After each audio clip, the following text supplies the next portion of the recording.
Along with the growth of the country comes topics that can be hard to talk about. We learned in a previous lesson that improvements in agricultural technology and the discovery of a new strain of cotton helped the Southern economy boom during the 19th century. But along with that came the growth of slavery, a topic that can be difficult to discuss because it was so cruel. Today, we'll be learning about the slave system. Now, parts of the lesson might be upsetting or tough to watch. If you feel the need to pause the video and come back to it later, that's okay. And it's always a good idea to discuss your feelings about sensitive topics with a trusted adult. Our learning objectives today are to summarize why enslaved workers were used for growing cotton, describe how enslaved people were treated and ways they rebelled against the slave system, and describe slave culture.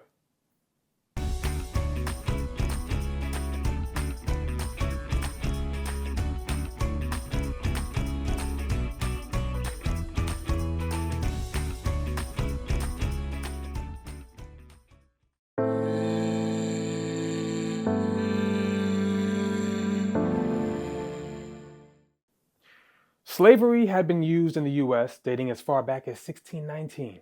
A Dutch ship brought enslaved Africans to Virginia for tobacco farming.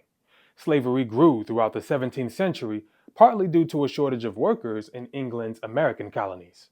Now, to get more laborers, rich planters routinely brought enslaved people from traders arriving from Africa. And by the 18th century, enslaved people were the most common form of labor in the South. After it became the primary method for farmers, it was difficult to change.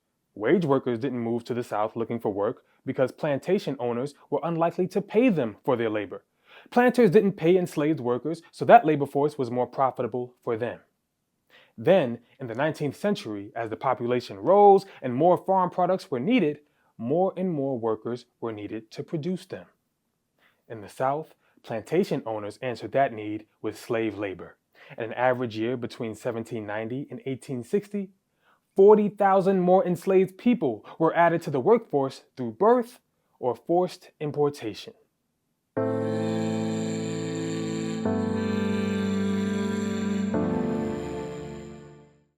On a plantation, enslaved workers completed many tasks, from planting cotton, weeding and watering the plants, harvesting the fibers, and cleaning it using a cotton gin.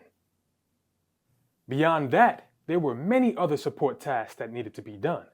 There was land to be cleared, fences to be built, ditches to be dug, wood to be hauled, livestock to be raised and slaughtered, and buildings and tools to be crafted and repaired. There were mechanics, tanners, drivers, seamstresses, blacksmiths, weavers, coopers, carpenters, sawyers, hatters, cooks, cobblers, and more. Anything needed on a plantation was produced on a plantation, except manufactured goods that came from factories like fancy furniture and carriages. Now, to coerce slaves to do this work, many methods were used by overseers or managers that tracked and increased the productivity of enslaved workers. Most commonly, enslaved people were intimidated with threats and violence. Punishments varied widely and included whipping, beating, burning, branding, imprisonment, or family separation. In some instances, enslaved people were encouraged to work harder through rewards for fast or high-quality work. Now, these workers might be given extra clothes, a small patch of land for gardening their own vegetables, or be paid small amounts of money.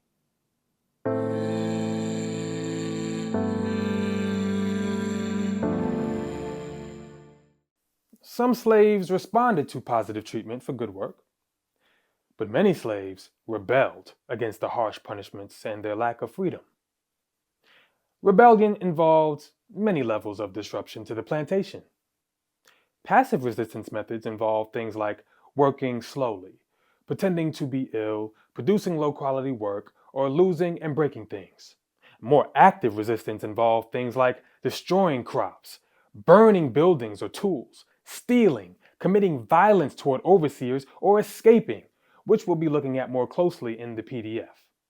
Now, these larger forms of rebellion carried greater risk of being caught. In some instances, slaves banded together to try to rebel against the slave system. Now, in Nat Turner's rebellion in 1831, about 100 slaves collected axes, knives, and blunt objects and killed several plantation owners and their families and employees in Virginia. Slave codes or laws dictating ways that enslaved people could be treated or activities they could do became harsher. In many instances, slaves were not allowed to be taught to read, they could not carry weapons or own pets, or travel to a different county without permission.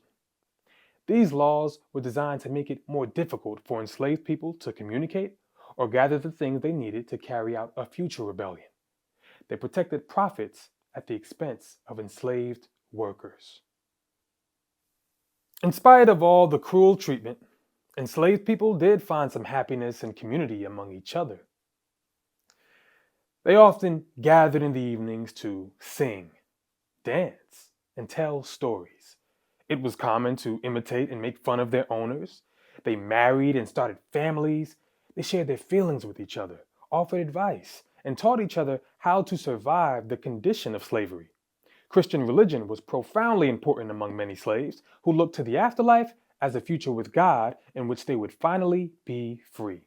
Now, while services held by their masters included justification for why slavery was acceptable, many slaves had their own services which taught about a day of reckoning and justice and that oppressors would be judged when they died.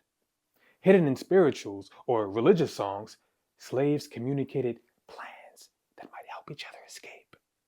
Check your PDF for more information. Some enslaved people practiced Islam and other religions, and even Christian slaves commonly incorporated African folklore and traditions into their worship. And although denied their humanity by owners, enslaved African people took comfort in each other through their culture and found their humanity, which can never truly be taken away from them, regardless of how they were treated. Now let's take a moment to review.